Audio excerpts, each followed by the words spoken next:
vrnil sem se aprila 72. leta, potem bil 3 leta v Jugoslaviji, skupaj z enim kolegom naredil nekaj nepojmljivega, zgradil s 35% tujega kapitala prvo tovarno keramičnih ploščic.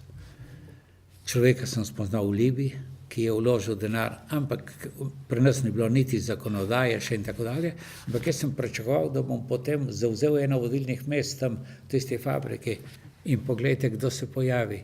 Ječar, stric od Igorja Bavčara, ki je postal direktor firme. Veste, da je to nekaj groznega. Tako da jaz imam Bavčarjev do to. Ne? In gladko, ne, sem jaz naredil tudi eno neumno potezo, ki me lahko stala, ampak kakorkoli. On je poslal brata svojega, Metoda, ki je tudi udbovec, da mu predam potni list. Jaz sem pa potni list, žena me ga prenesla v Italijo, in sem dobil ponudbo, da grem ponovno v Libijo, tokrat za multinacionalno firmo, in novembra 75. leta, zgodba je malo daljša, sem šel s propustnico do Rima, tam me je čakal denar, potni list, vizo in sem spet šel v Libijo in spet bil. Med tem časom sem čakal, da bi Tito umrl, pa ni. Res, to je bila moja fikcija, ne. Sem rekel, se ne more večno živeti, ne, se bo kaj spremenilo, ne. 78. leta sem se vrnil, ne. Ampak poglejte, kaj naredi znanje jezika, ne. Jaz, ne, proti državni elementi in tako dalje, pa začel se je graditi mednarodni prehod Vrtojba, dol na avtocesti. In nisem imel nobenega, ki bi komuniciral. Kakorkoli. Kje sem ostal? Ja. Sem prišel nazaj in sem bil tam in ta mejni prehod Vrtojba je to moje delo, ne, od A do Ž, ne.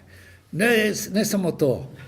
Celo odlikovanje, najvišje jugoslovansko sem dobil, nastala je pa zadrega, ko so mi ga imeli za izročiti, in je bil en inženir Dekrovič iz Republiškega sekretariata za notranje zadeve, ki mi je neverjetno zaupal, ko on je bil akademsko-kabinetski človek in praktično ni znal, poleg moja italijanščina ga je fascinirala, on je bil odgovoren za to, meni je dal vsa pooblastila.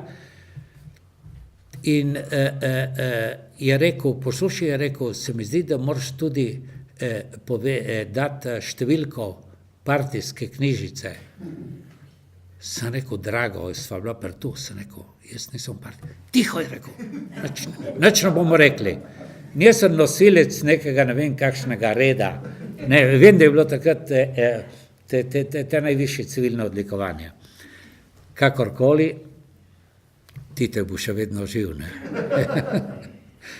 In potem se je zgodilo pa tudi, bil sem na smučanju v Avstriji, da je pa tudi Tito šel, ne vem, gor ali dol, ne, to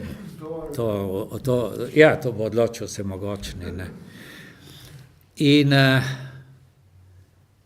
začela so se najbolj siva leta v mojem življenju, ne. In sem se, kesal sem gruntal, kako bi šel spet ven, tle so zganjali nek splošni ljudski odpor, tam na meji so zganjali čudne stvari, potem bi bil par, če se spomnite, propustnico so nam omejili in tako dalje. In v meni se je rastel ta odpor in ko je Lech Valensa, ne, stopil na čelo sindikatov v Gdansku, takrat sem rekel, zdaj se je začelo. Pa da ne govorim, verjel sem tudi v prvega neitalijanskega papeža po tolikih stoletjih.